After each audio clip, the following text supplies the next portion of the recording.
Good morning, I'm Yael Lavie. It's Christmas Day and we begin right here in the region. Coming up later today, the continuing wave of Israeli-Palestinian violence overshadows Christmas celebrations in the Holy Land.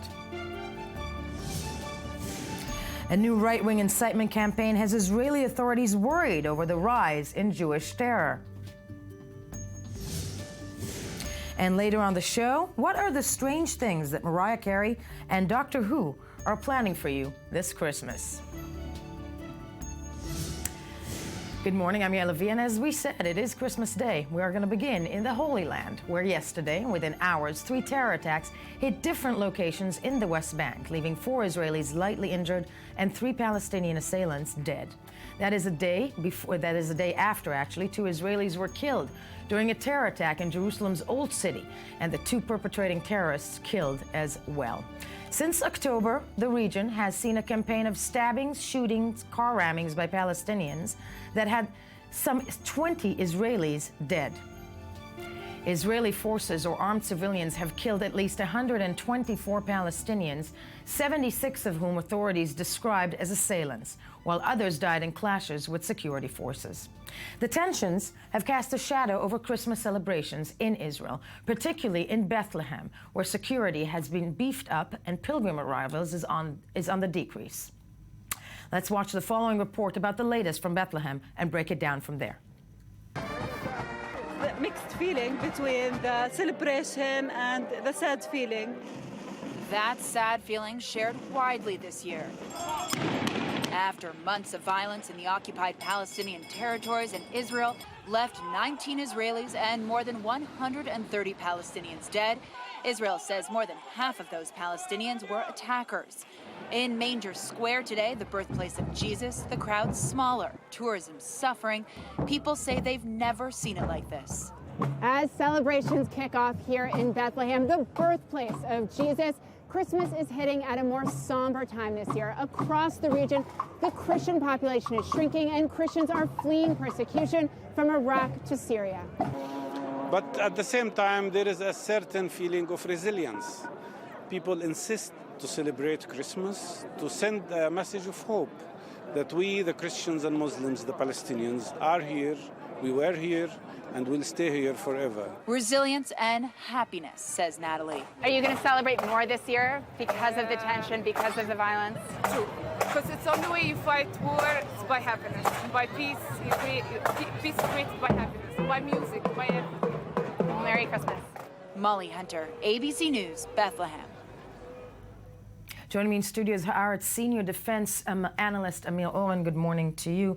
Looking at the violence, 3 months, there seems to be no strategy. Actually, it's become mundane. It's become something that people, both Palestinians and Israelis, seem to be happy to live with. Is there a strategy? Well, happy may be too strong a word. Exactly, the wrong term. But you know, this is a country where there's hardly any chimney. So Santa Claus is yet to come with his bag of gifts. One of them being possibly a strategy. Yes. Okay. And stones and stun grenades are the present of the day, unfortunately. Now, there's no strategy on either side. For the Palestinians, there is no central authority guiding whatever is happening. Individuals go out knowing full well that they might be killed, and they are being killed. By border police, soldiers, and civilians. And on the other side, Israel only wants to maintain the status quo. There is no political horizon. So the violence goes on. Compared to what is happening in Syria and Iraq and other places, these are very small numbers, 20 or 120 as compared to the hundreds and thousands. But nevertheless, it keeps the conflict in everyone's awareness. Everybody understands that this cannot go on for much longer and that eventually some political process will have to be restarted in order for the violence to subside. I'm wondering with you, and this is somewhat of a political question, because if the administration in Israel right now were actually of a left-leaning agenda, I'm assuming we would have seen a lot of demonstrations, right-wing demonstrations, because of the wave of terror that Israelis are going through at this point. But we're not seeing a lot of that in the streets from Israelis. It seems like the Israeli population itself seems to be, resolved to living in a situation when we are seeing approximately, I'm going to call them bi-weekly, stabbing attacks. It's because Israelis have become deterministic or fatalistic. They understand that nothing that will be done short of some political breakthrough will make a youngster in a refugee camp or in some neighborhood of East Jerusalem forgo their decision to take a kitchen knife and go out, stab, and be killed. But yes, there is a right-wing government here.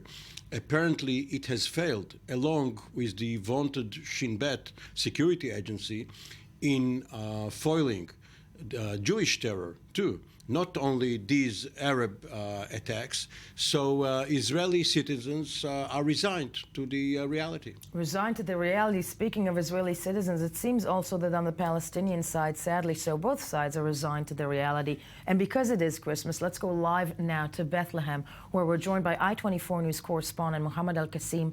Mohammed, good morning to you. We were just discussing essentially what has been going on over the course of the last 3 months, and that is the wave of stabbings, the wave of violence between the two sides. When it comes to Bethlehem, on this Christmas day, Christmas morning 2015, is there a feeling also that there is some sort of that people have given up on finding any type of solution or strategy to try and resolve the situation? Unfortunately, the answer is probably yes. People, they're not happy with the status quo, but they have gotten used to it in some way.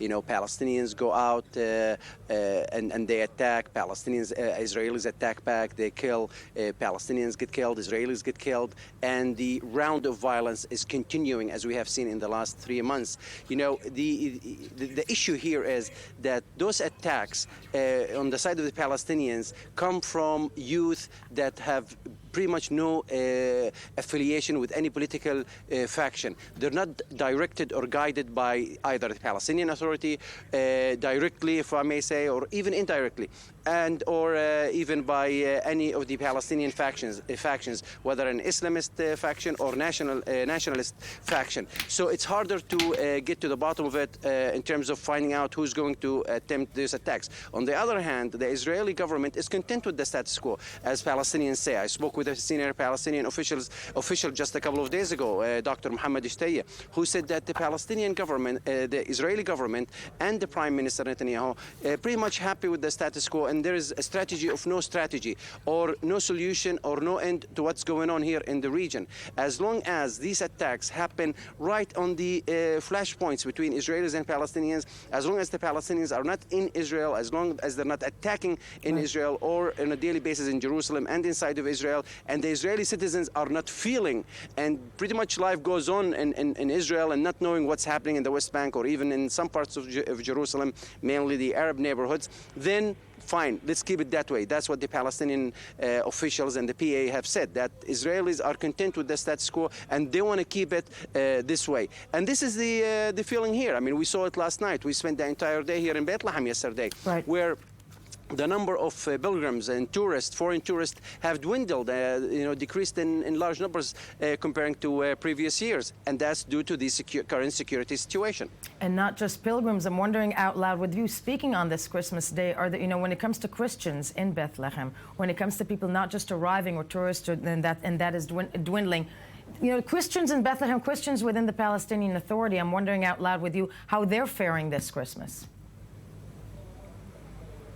Well, basically, they feel that they are part of the fabric that makes this Palestinian society, and they have celebrated. They kept their happiness. They said that the festivals were joyous and happy, but they kept it, limited to the Manager Square, limited to celebrations and parties in their homes, maybe in some hotels, but it wasn't extravagant. It wasn't that you would have seen in past years, where you would see, festivals out on the street. You would see thousands, tens of thousands of people here in Manger Square. Yesterday, it was, the square wasn't even full.